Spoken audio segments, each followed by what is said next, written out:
అందరికీ నమస్కారం. ఈరోజు 34వ డివిజన్ పుణ్యశీల గారి ఆధ్వర్యంలో ఈ యొక్క గడప గడప కార్యక్రమాన్ని ప్రారంభించడం జరిగింది. ఈ కార్యక్రమానికి వైఎస్ఆర్సీపీ పార్టీ నాయకులు, అభిమానులు, నగర మేయర్ రాయన భాగ్యలక్ష్మి గారు, అలాగే చైర్మన్లు అందరూ రావడం జరిగింది. తప్పకుండా వైఎస్ఆర్సీపీ పశ్చిమ నియోజకవర్గం నుంచి జెండా రెపరెపలు ఆడిస్తాం. జగనన్నకి 20,000 పై మెజార్టీ చూపించి ఈ యొక్క పశ్చిమ నియోజకవర్గ సీటుని ఆయన జగన్మోహన్ రెడ్డి గారికి గిఫ్ట్గా ఇస్తాం, గెలిపించి అని చెప్పేసి ఈ మీడియా ద్వారా తెలియపరుచుకుంటున్నాను. అలాగే ఏదైతే డివిజన్లో సమస్యలు ఉన్నాయో ఆ సమస్యల్ని పరిష్కరించే విధంగా మేము ముందుకెళ్తాం.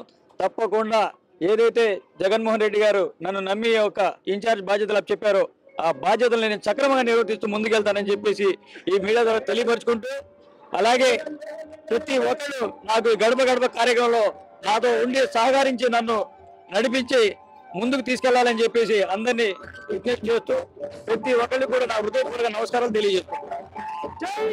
మన విజయవాడ నగరంలో పశ్చిమ నియోజకవర్గంలో ఏదైతే మన ప్రీతం నాయకులు ముఖ్యమంత్రి వర్యులు జగన్మోహన్ రెడ్డి గారి ఆదేశాల మేరకు ఈరోజు మన ఆసిఫ్ గారికి ఇన్ఛార్జిగా పశ్చిమ నియోజకవర్గం ఇవ్వటం జరిగింది. ఈరోజు గడపకి మన ప్రభుత్వం ద్వారా 2వ విడత కార్యక్రమం 34వ డివిజన్ పుణ్యశీల గారి వార్డు నుంచి మొదలు పెట్టడం జరిగింది.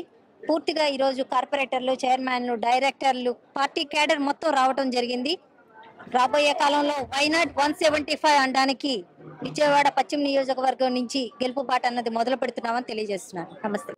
మరి మా గౌరవ ముఖ్యమంత్రి వర్యులు వైఎస్ జగన్మోహన్ రెడ్డి గారి ఆదేశానుసారం పశ్చిమ నియోజకవర్గానికి మరి శాసనసభ్యుడిగా ఎన్నిక చేయమని చెప్పని మాకు అందరికీ అప్పగించినటువంటి బాధ్యత షేక్ ఆసిఫ్ అన్న మరి ఇన్ఛార్జిగా మరి మొట్టమొదటిగా మరి 34వ డివిజన్ మా డివిజన్ నుంచి ప్రారంభించబోతున్నారు గడపకి కార్యక్రమాన్ని. మరి ప్రజలందరి దీవెనలు, భగవంతుడి ఆశీస్సులు, అట్లాగే వైఎస్ఆర్సీపీ కుటుంబం అంతా కూడా తన వెంటే ఉండి తన విజయానికి కృషి చేస్తుందని మనస్ఫూర్తిగా అన్నకి మీడియా ద్వారా నేను అభినందనలు తెలియజేస్తూ, ఖచ్చితంగా హ్యాట్రిక్ అనేది వైఎస్ఆర్సీపీ పశ్చిమ నియోజకవర్గం కైవసం చేసుకుంటుందని మరి నా యొక్క అభినందనలు తెలియజేస్తున్నాను. Thank you.